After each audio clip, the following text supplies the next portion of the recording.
Okay, there we go. We are recording. Right. Hello. Hi. It's just cute, lots of giggling for some reason. In sort of sharp contrast to when we started this call. But anyway, okay, thank you. Well, it's a pleasure to see you and to have some time to talk to you. Um, I love the sort of somebody asked me recently, has anything happened to you recently that has made no sense at all, but made all the sense in the world? And the thing I wrote in my journal was, Henny, Oh, like it made no sense at all that we would meet being you're over in the UK and I'm here and yet it made all the sense in the world. So it is a delight to have some time with you to talk. oh, God, I so resonate with that. And that, as I said to you before we started recording, that thing that I've mentioned you to a number of people that I work with who are kind of who I would term healers in some sense, the way that they work with others and support others and enable growth and change. And there's that, that sense when you meet somebody and you go, oh, I get you. But also within that, it's oh, you get me. You Mm-hmm. see me. Mm-hmm. Always feels Yeah. like a very generous gift that way. Mm. So, So so one of the things that I am interested in is in regards to your work with women going through various stages of menopause is is how you came to that and your own story, um, in that it sounds much different than mine, although I would just love to hear that. I would just love to hear more about that. so I I think my menopause story started a lot longer ago than I thought it had. And it actually took quite a bit of reflection and took doing the work that I do with other women, supporting them through their menopause, for me to really see all the different kind of markers that there were in my own menopause. And it took me a while to remember that I'd actually gone to the doctor probably when I was about 40, maybe even 39, and said, I think I'm in perimenopause, not actually knowing what it was, to be honest, but kind of knew the term and just knew it meant before. And lovely doctor, very nice woman, much younger than me, didn't have a clue, told me I was too young, said I was probably working too hard. I think she was right. I was working too hard. But on reflection, I was definitely in perimenopause. And so what happened was that I left that conversation and just saw I'm going a bit mad then.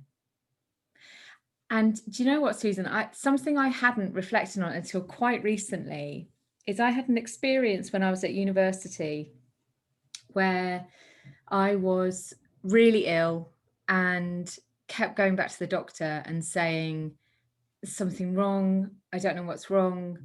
And the doctor just kept saying, "You've got a bladder infection," or, but nobody ever actually examined me. They just fobbed me off.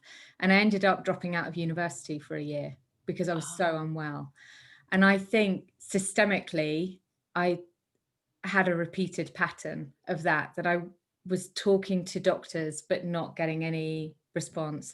And I don't say this in any way to disrespect doctors because they do an incredible job, of course, but there was that playing out for me. And then I we had quite a few really difficult personal things happen, including my mother died after a lengthy illness, and I then got really submerged in work. And with all of that, menopause was kind of impacting more and more. And eventually I ended up having pneumonia 3 times in a year. Wow. Because my whole body was just screaming, will you stop? Will you listen? Please, will you care for me? Yes, yes. And I was taking painkillers every day. I ached, my whole body ached constantly. Terrible backache, joints. I'd put on a lot of weight. So I'm now about 4.5 stone lighter than I was. Which, for the listening audience in the United States, a stone is, do you know how many pounds a stone is? It's like, Is it like 6 pounds? no, it's like more than that. It's 2.5 kilos. Hang on. Oh my God, I'm really rubbish with numbers. Is it like 14 pounds in a stone? Like it was a lot. Okay, so we'll just say that. Let's just say that. We don't need any numbers. Yeah.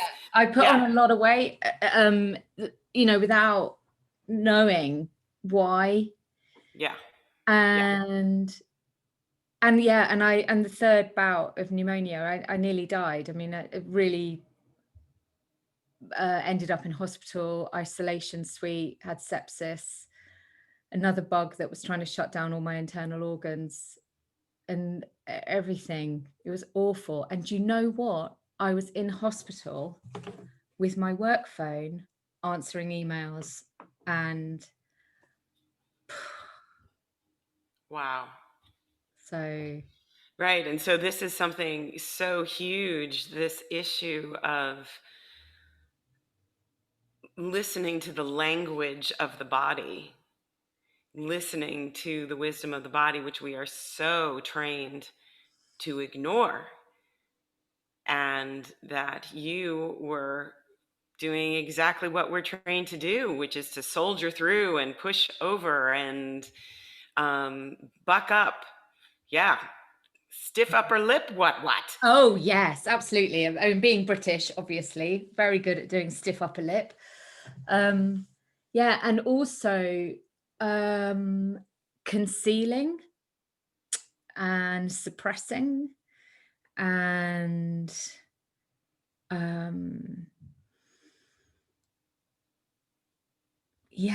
and really, really wanting to demonstrate that I was okay. Yeah. This I come across a lot of women who are like, no, it's fine. I'm fine. Everything's fine. And as soon as there's this little kind of gerbil kind of twitching that happens, and I'm always like, oh really? Yeah. I don't buy that at all. And when I heard some of your story, I started to look back on my own perimenopause. I'm postmenopause now, but I was just struggling. Right? I found myself sort of struggling emotionally, struggling with even though I'm a mindful movement teacher, struggling with connecting to my body as it was changing and all of this stuff. And I did not kind of give it any credence, or I didn't really acknowledge, as you were talking about, that this was part of what was happening. Because I can see now, coming through the other side, it's like, oh wow, like that was a difficult 7-10 years of feeling not myself and feeling struggle's just the word that comes. So yeah. I think there's part of the challenge with it is that we it creeps up on us, so we adapt. We're particularly when we're doers, we fall up into our heads and we use our wit and our intelligence to navigate the difficulties that we're experiencing. So we compensate for loss of confidence, for example, by being really Overdoing. and overdoing it. Yeah. And so all of these things, like I think for me, one of the biggest things was like being out of balance. I was going to say coming out of balance, but to be honest, I'm not sure how in balance I was. Do you know what? I'm also this thing about when I was at university. I actually think I'm having a little bit of a moment here, actually, Susan. I actually think there is a direct connecting point between those two experiences. And pre that, I think I probably was in my body and trusted my body much more. I mean, I still had sort of body issues during puberty and stuff, like self, sort of perception issues. But I think that thing about trusting what we're hearing, we become so used because, like you said, we're trained to suppress. Right. Right. And we're trained to trust an expert over an expert. And I'll use like the air quotes that the doctor says it's not this. So the doctor is right. And my own sense of myself is not. And yeah, right. And I say that to people all the time, is that experts are great, doctors and trainers and all kinds of people who have wonderful expertise. And I recommend going to them, but not turning over our own agency with ourselves and our own trust of what we know, literally, I guess, in our bones, right? And Just I've seen that a lot with clients where particularly it's sort of what led me to do this specific aspect of the work I do around menopause, because I realized that probably 70% or even 80% of the women that I had as clients, at some point during our conversation, there was something that came up which made me go, oh, hang on a minute, I'm sensing menopause, like in my body. As I listen to you, I'm sensing menopause. And so I would, in whatever way felt relevant and appropriate, I would raise it.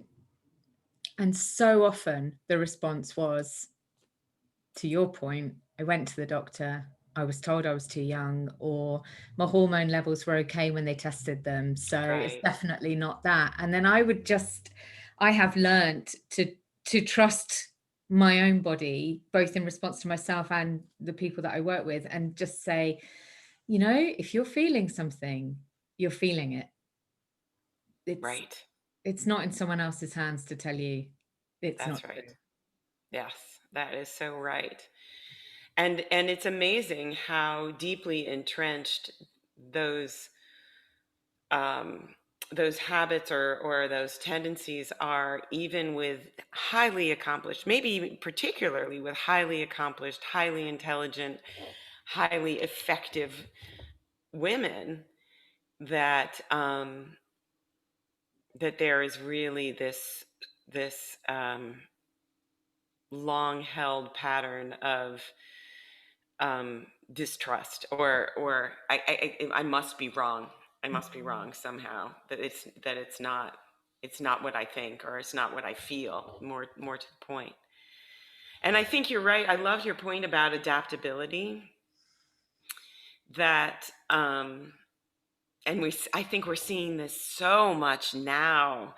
We're recording this during the COVID crisis, and that's been going on for quite some time, several months now. And right, we start to see people, what might have felt like it was impossible or intolerable in February last year, now is something that we have adapted to.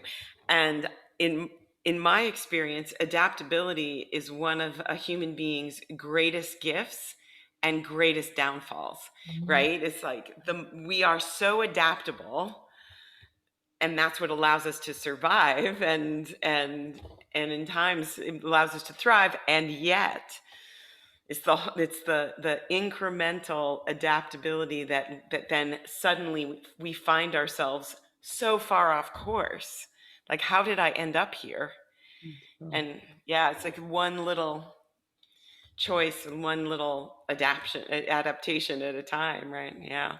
So that thing there then about that being conscious of the inner experience and what we're feeling and honoring it. So I think that was something that I just didn't do, was honor my own experience. I'm curious, what most supported you during your menopause? What? Hmm. I think that a couple of things. As a movement teacher, physical movement, but mindful physical movement. Coming back to that over and over again, and that was true before menopause, and it's true after that. I am reminded over and over again about how helpful it is to move without expectation, without you know, the Fitbit or the ticker on the elliptical machine, without any kind of goal necessarily, other than being in the body, right? And I as an overachiever, I want, like, oh, I walked 5 miles, I've got my numbers. But what really supports me is moving in such a way that is allowing my body to guide me. So that is over and over again huge. And it's crazy. After teaching for 20 years, you would think that would be hardwired at this point, but still I forget. I've been working at my desk, I sort of feel crappy, and why do I feel so crappy? Oh, right. I haven't been in here. I haven't been in my skin. I haven't been in here. So that is absolutely one thing that helped me a lot. Meditation helped me a lot. Another version of mindfulness, another version of being in the body, but quieter, which is very challenging for me and my busy doing self, but tremendously helpful and insight giving. And not always easy, not always peaceful, but very illustrative is the meditation practice.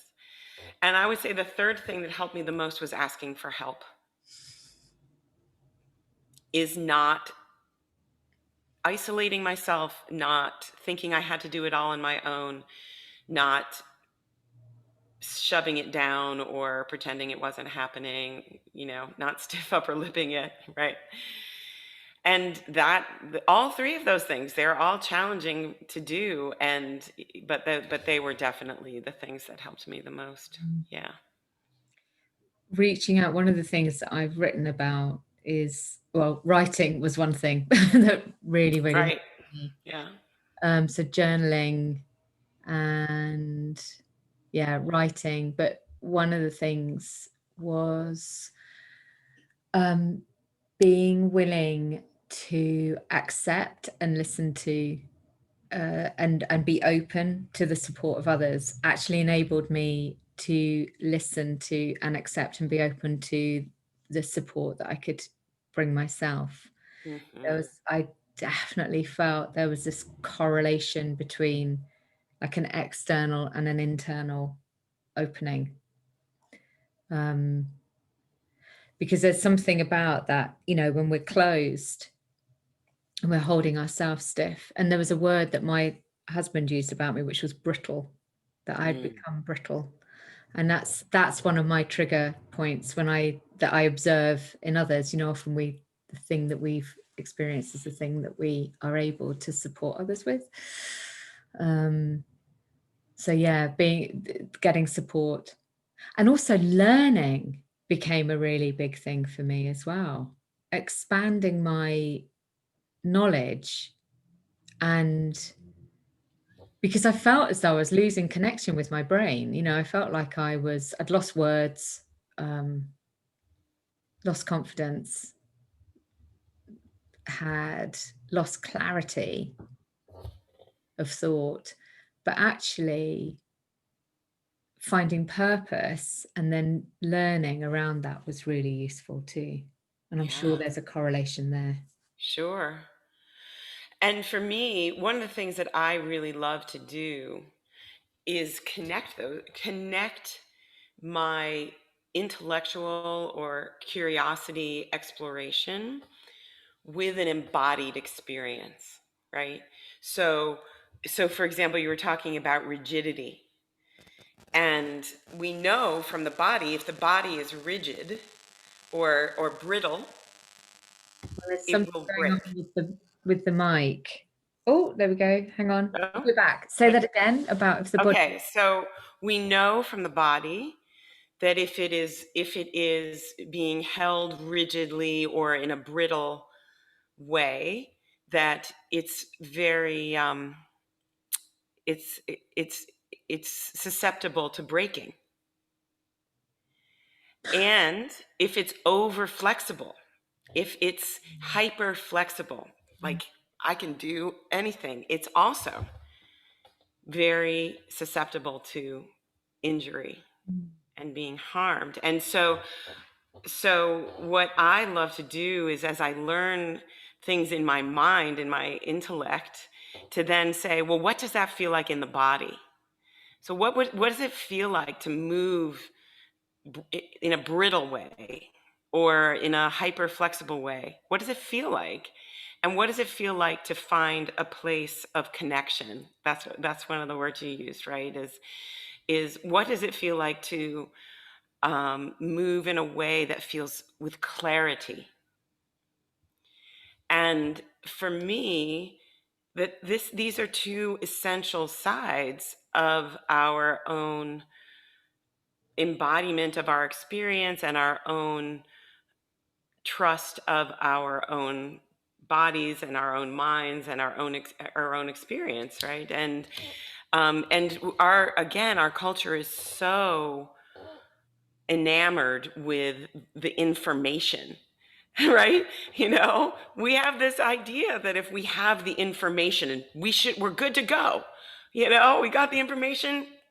But if that was the truth, we all have the World Wide Webs that we carry around in our pockets and all the information we would ever need. And yet, there isn't the connection. There Mm. isn't that embodiment. And in fact, there's And a disconnection the more. right. And so I love that. I love the idea. I often have used journaling and writing as part of the practices that I do with people, in that, yes, let's take all of those thoughts and put them on the paper, and then what does it feel like to feel them and move in that way. Yeah. Yeah. Yeah, it's really interesting. You're triggering sort of thoughts for me, actually, because I think one of the things for me was I know we talked at one point about what are some of the other like tools that are really useful for supporting us as we go through menopause, and one is around nutrition, and so that was a massive thing for me. But the shift was that I heard myself. I worked with a nutritionist. I accepted support, opened up, allowed somebody in, and she asked me, "What is it that you want?" And all of my life, I would have said to be thinner. And in that moment, out of my mouth came the words, "I want to be strong." Oh, wow. And I actually, there was like internally, I did a bit of a, who said that? What? Huh? Do I? Right. Okay. We'll go with this then. And that has underpinned all of the nutritional changes that I've Wow. made. So it's actually been nothing to do with food Right. and Right. everything to do with the body, Right. if that makes sense. Yes. Yeah. So I totally think that is your body was like, I've got an opening here, and Yeah, I yeah, know what she wants to say, but that's not what I want her to say. Right, and that's utterly different.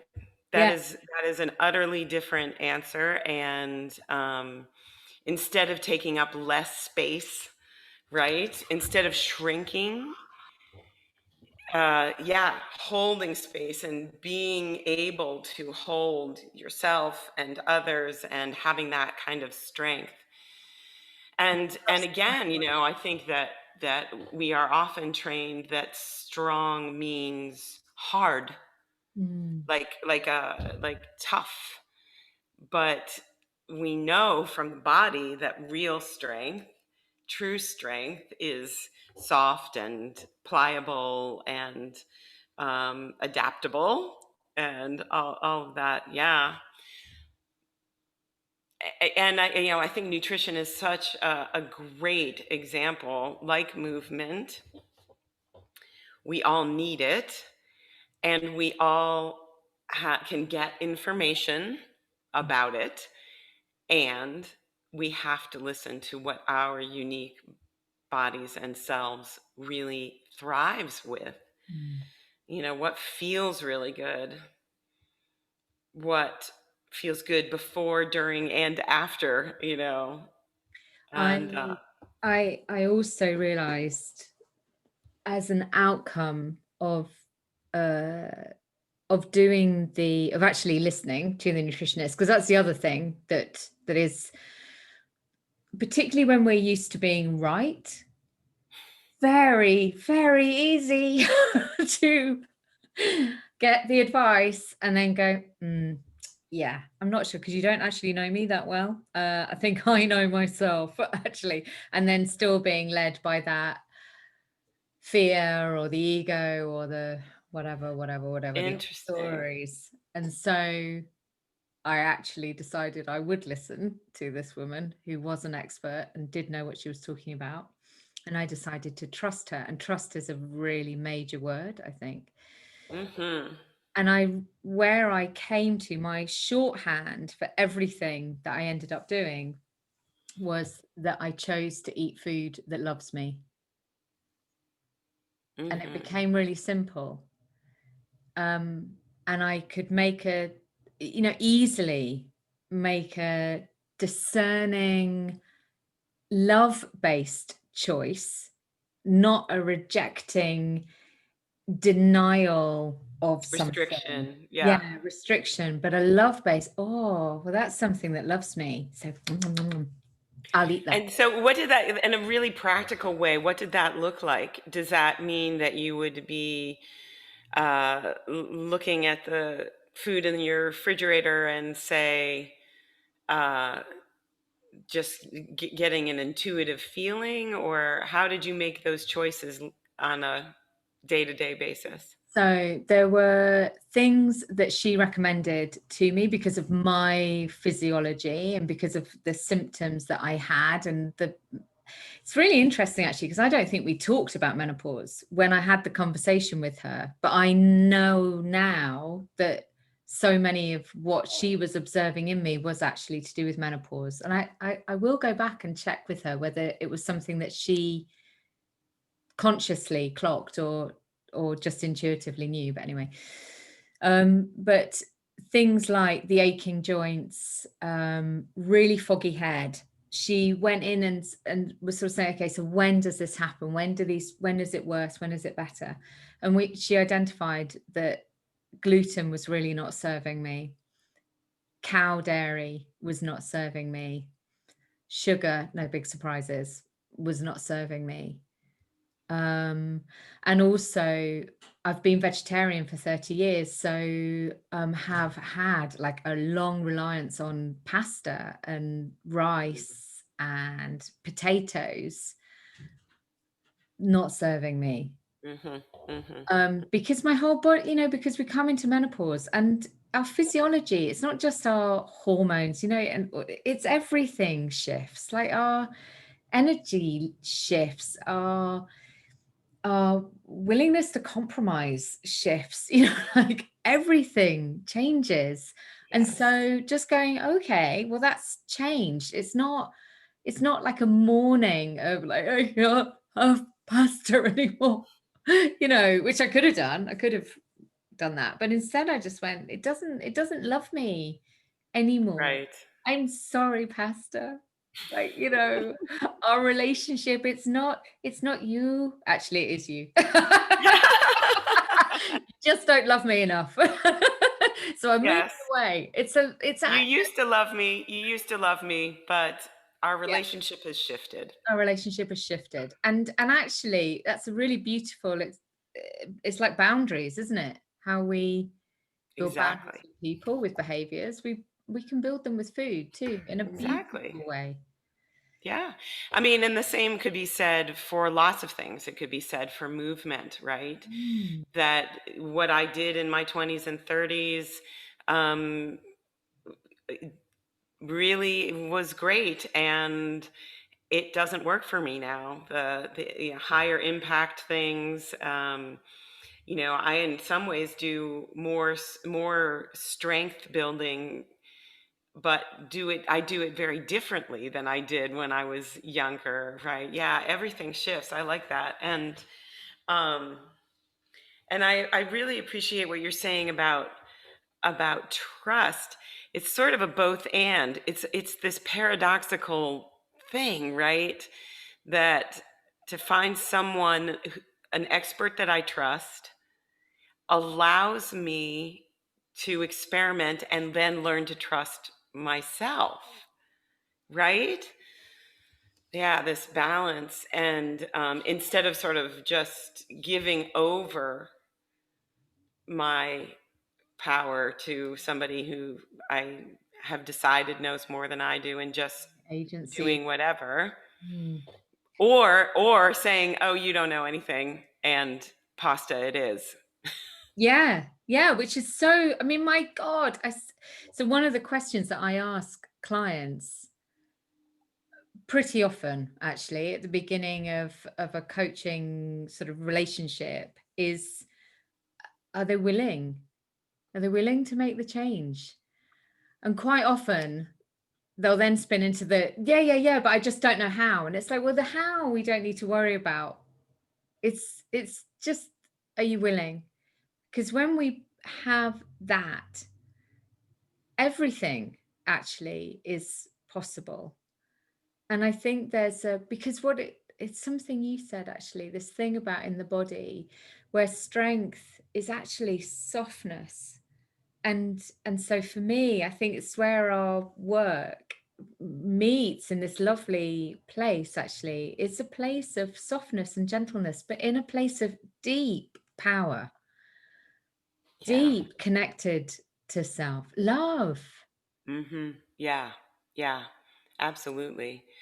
And the awareness of interconnections, the interconnections in my body, that true strength is not in a particular muscle, right? It's in the systemic quality that we move with, that we carry ourselves with, and choose with, yeah, and connect with, right? With people outside, with the world around us, um, and I think that your question to clients is an essential one. Like, are you willing to change? Are you willing to experiment and maybe have something not go as great as you thought, and not see that as a failure, but see that as an information gathering adventure, and then allows you to discern more clearly next time. And um, habit is a huge deal for human beings, and there is a reason that we are such habitual creatures, that our brains are wired in a lot of survival mechanisms to make it take less energy to do things out of habit. And yet the willingness to shift that and see what might serve us better is tremendously And it, essential when sort of the ground, as you say, everything's shifting. And so if we don't shift with it, we'll yeah, it won't work. yeah, I think there's something here as well about how quickly we can get into habitual thinking. So back to your point about how adaptive we are, that we then come into this a bit. I mean, I've noticed it myself with lockdown. So in the UK right now, we're in our second um, lockdown. I mean, ish. It's a very strange thing because there are lots of reasons why people aren't in lockdown, but anyway, mostly. And you know, like the how habituated we've got with, you know, not hugging people, not or, you know, making sure it's always like, you know, put a mask on. And so these sort of habits, they're very quick to form. And in the same way, when we go through any kind of big life stage change, whether that's grief or loss of parents, so we become, you know, orphans, Mhm. who, but in our adult years, or menopause, or for men, you know, when testosterone levels drop, like all of these things, we can become, you know, incrementally habituated to feeling a certain way about it. And it's only when we just sort of, it's like we have to come into a place where it's like, oh, like this is different, this is uncomfortable, I feel unusualized, and that's okay. Like, comfort in the discomfort is part of, certainly in the work that I do, with the coaching, with the, you know, the conversational sort of work, is, yeah, comfort in the discomfort, and being like, and getting to a point where it's like, oh, that feels really uncomfortable. Like, you know, like that's, Right. it becomes like a really great thing, doesn't it? Because you become so comfortable with it. But when you're first starting out and making those shifts, man, I was resistant. Yeah. Yeah. Like, I knew best. I knew up in my head, I knew best. And what I needed to learn was to come into my body and just let her speak. Right.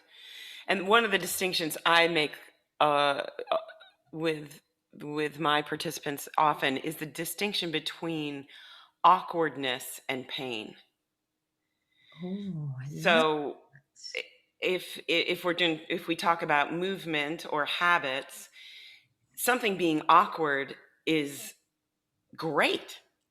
It is rewiring the way our brains and bodies work, and it's actually the sensation of learning. That's what it feels like to learn something, is that awkward feeling. But pain is different, right? Pain is the body mind telling us that something is not right and not okay and not advisable, right? Um, and making that distinction. So searching out the awkward, Mm. that I sometimes call it the oogie feeling, like, whoa, that feels weird. And allowing that to be a good sign and not a negative thing. Um, and feeling the possibilities in that and not the resistance against it. Right. Right. Um, you know, I sometimes make the distinction between learning and practicing. Right. So when we're learning something, there is that feeling of, I don't know what I'm doing, or I feel like I'm flailing, or I keep messing up or whatever. And then once we've done that for a while, then we're practicing and it feels less awkward. It feels more like now we're kind of burning those pathways deeper. And but it takes courage. It does take that willingness. Well, also because when we're when I think about kind of physical movement, so often that is trained out of us as well. That we're trained that unless you are elegant and graceful, and perform the ballet step perfectly, darling, at the age of 4, then you're some way a failure. And so that really resonates, that thing about being willing to feel awkward, or to feel that the Yeah. discomfort of the body. But that whole thing around pain as well is about understanding the sort of psychological safety, just as understanding the physical safety. So being endlessly tender towards ourselves, actually. I think it's that, again, it comes back to this thing about listening in and just thinking, okay, so what's the kind thing that I can do here? And whether that's an internal emotional or mindset shift, or Right. a I just want you to say that again. Endlessly tender. endlessly tender. Endlessly tender. I think I might have that tattooed to the inside of my arm. Oh. But that's what it is. I mean, that's really showing up for ourselves, right? It's like, and so your book is called My Darling Girl, right? And it's like that. Oh, my darling girl. Oh, here you are in this situation. How can we be tender with this? Whatever it is, even if it's rage, Mm. right? Even if it's joy or excitement, but how can I hold that in Mm. a way that is responsive and kind? There's one of them it's just resonated for me. There's one, it would help if I actually had a copy of the book here, which I haven't. But anyway, there's something about that fear. They're like little birds, and they fly around us, but it's when they come to settle, and then we can bring our love to them, and they tuck their heads beneath their wings and will rest. It's this idea, like even the things like that we're most afraid of, when we bring our most compassionate self to it, then they settle. And I used to think of myself as a like a self-care specialist. Like that was kind of like the easiest way I had of describing what I do. And over the last few days, I've come to realize it's love. It's just love. That's Mm, that. And when I look across the work that I do with people one to one, I think that is the deepest work. right. Well, I think there's such a trend. I hear it often from coaches and, advisors and stuff. And they say things like, if you have a voice in your head that's telling you that you're doing it wrong and who do you think you are and you've messed it up again, that you should tell that voice to just shut up and go away.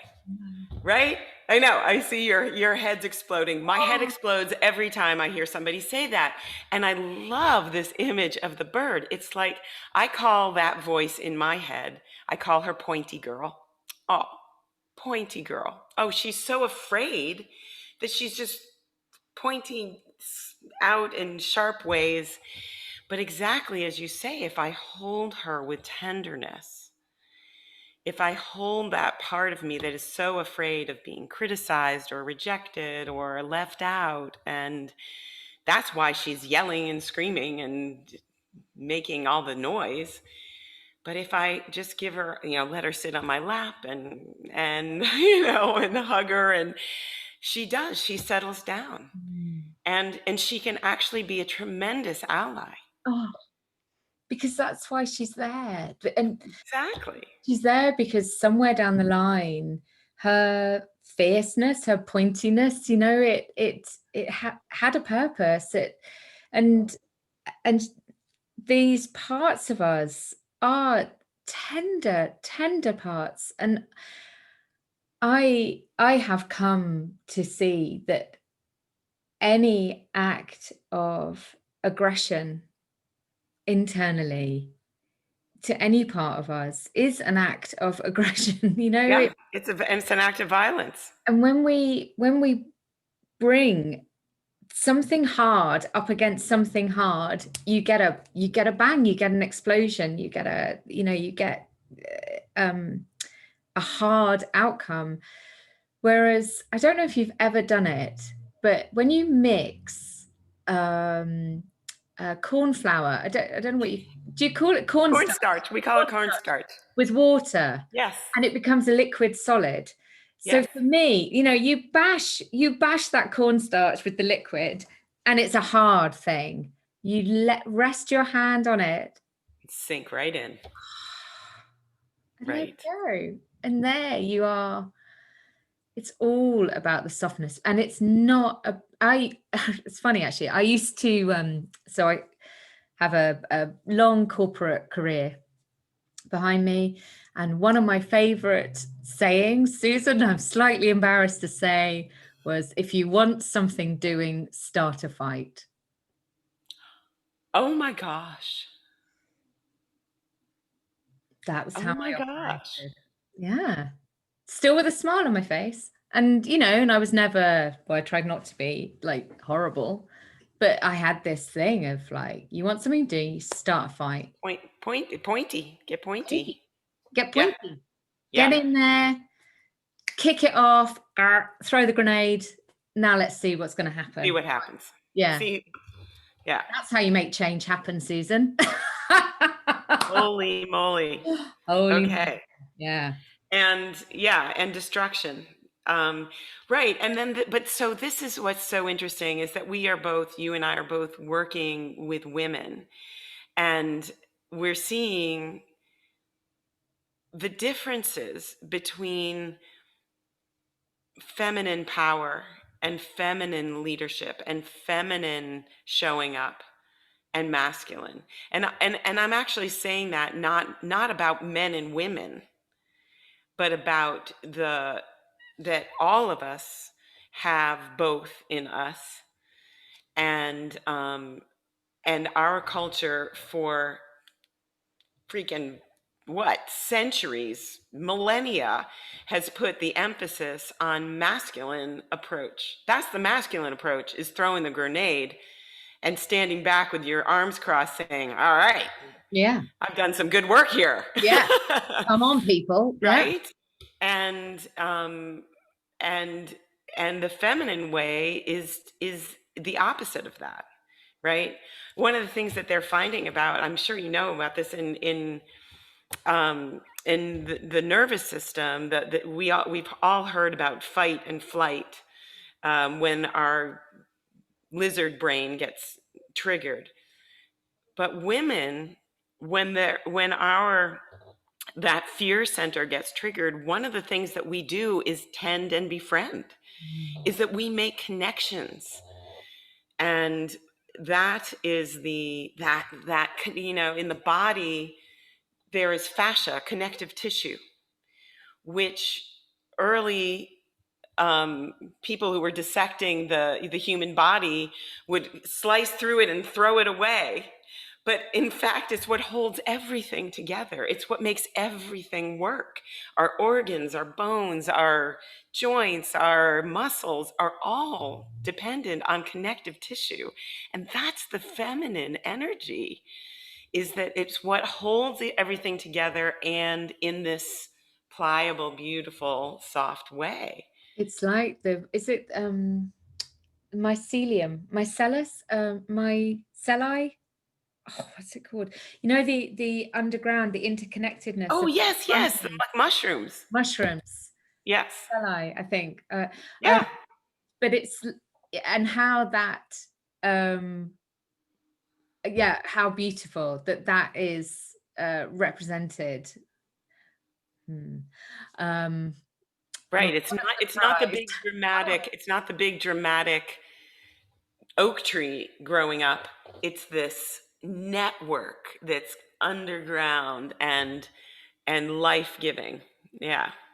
What a big surprise. We're actually sort of directly connected to nature in some way. Shocking. Who knew? Who knew?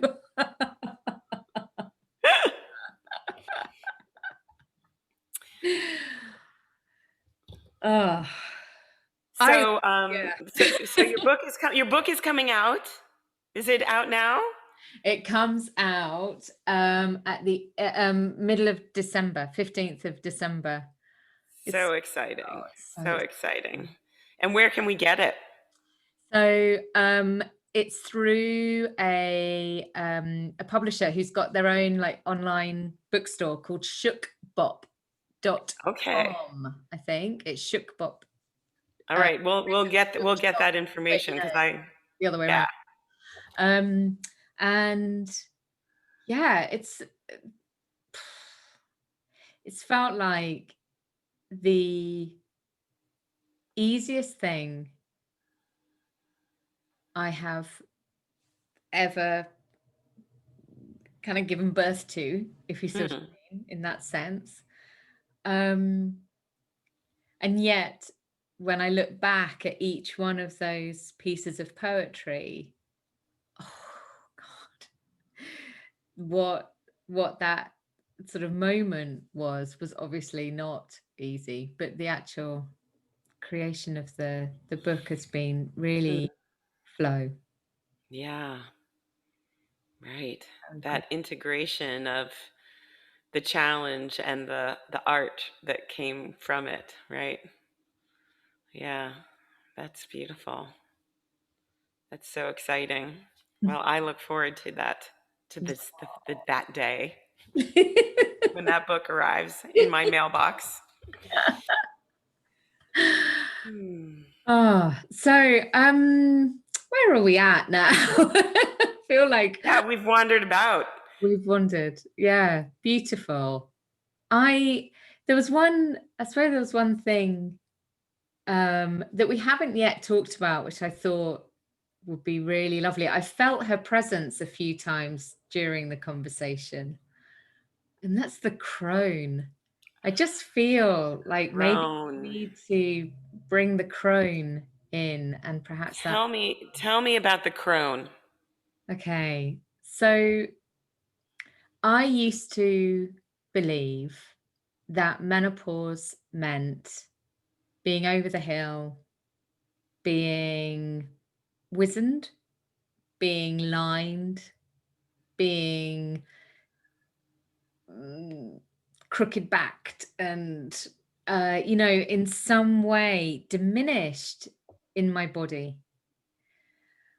And so that word crone, then that's what it would have meant. And now I think I'm gonna say I think I am more beautiful now than I have ever been. Yeah. And anyone can hear that on whatever level they want, but for me, that when I see myself in the mirror, rather than scowl, which is what I used to do, and pull these terrible faces at myself and hate myself, now I look in the mirror and I see the crone. I see, woman. I see woman in her own body and happy with who she is. And that for me is what the crone actually is. The crone is also wisdom. Sure. I I have a book here which I highly recommend to anybody. I don't know if you've Crones come don't across it. whine. Crones don't whine. Have you come across her before? No, I haven't. This book, I ordered it, online, and it took weeks to arrive, and then I realized why, and it's actually come from Canada.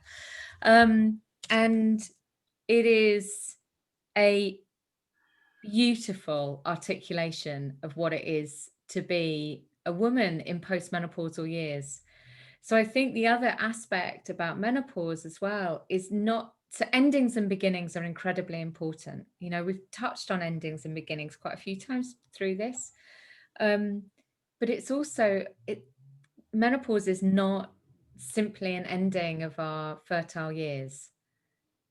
It is this incredible awakening time too, if we choose it to be, Right. which doesn't discount how hard a phase, how hard a transition it is for so many women. I mean, those difficulties are real, absolutely real.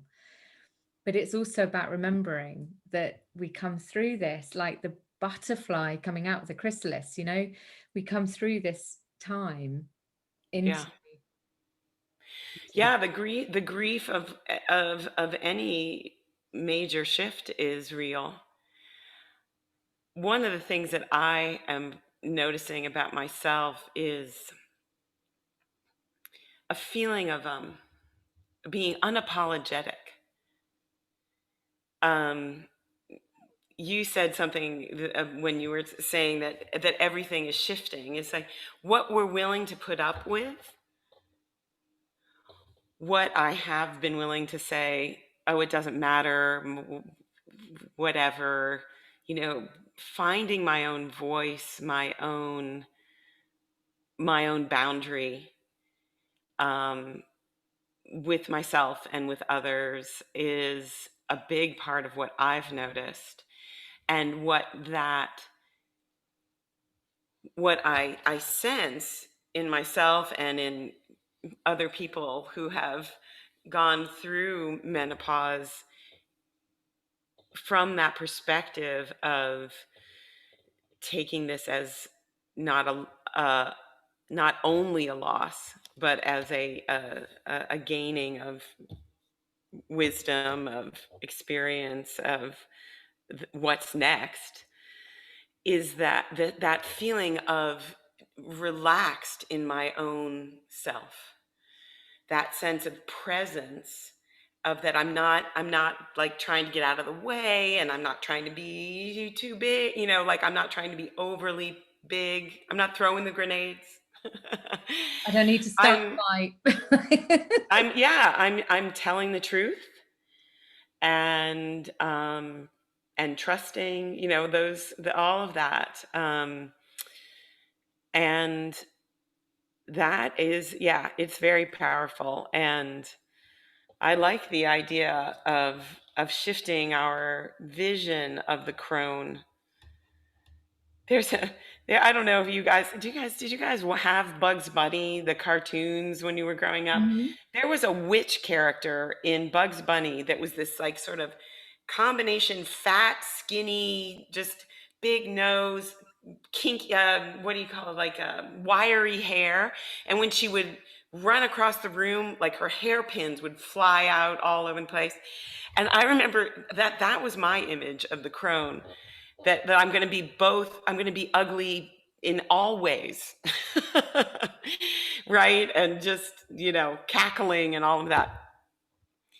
And now I'm like you, saying, wait, there is possibility here that has never been possible in my life before. A possibility um, of both strength and softness, of dignity and presence, and deep tenderness and love that I think maybe I didn't have the confidence to embody before, right?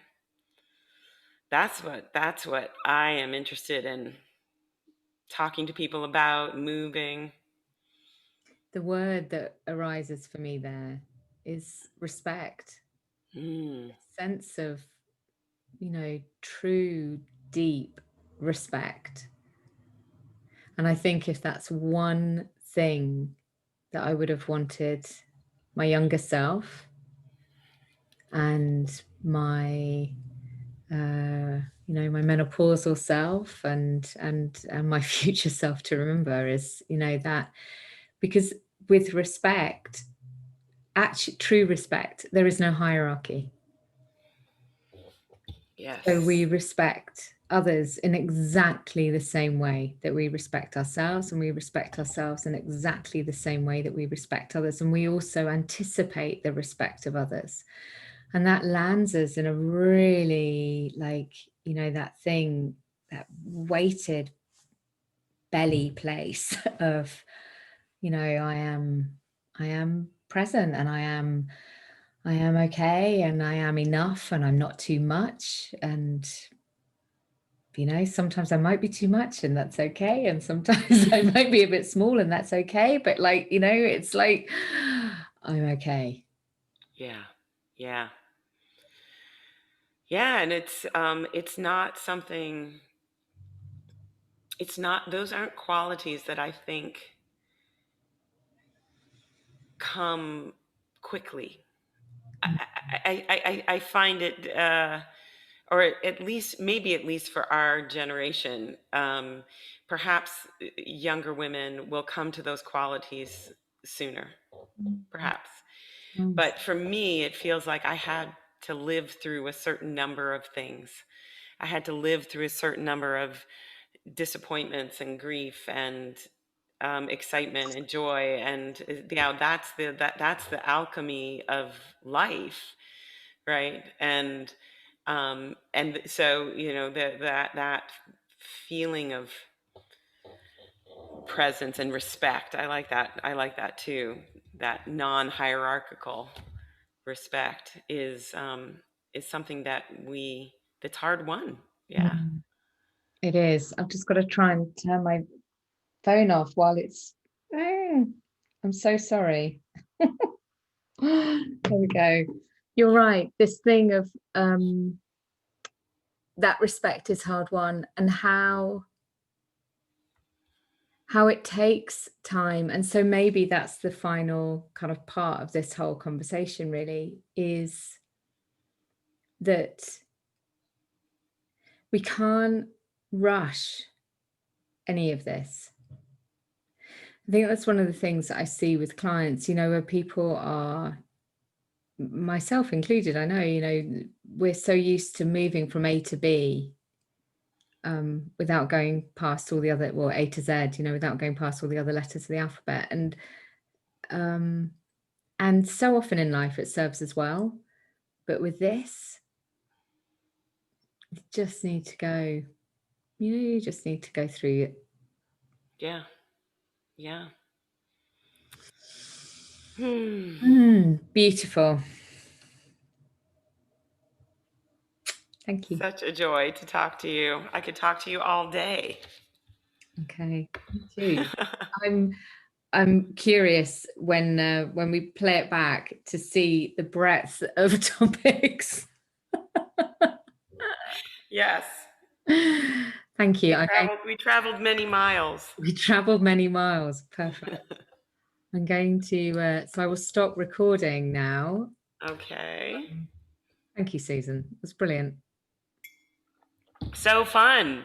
So fun.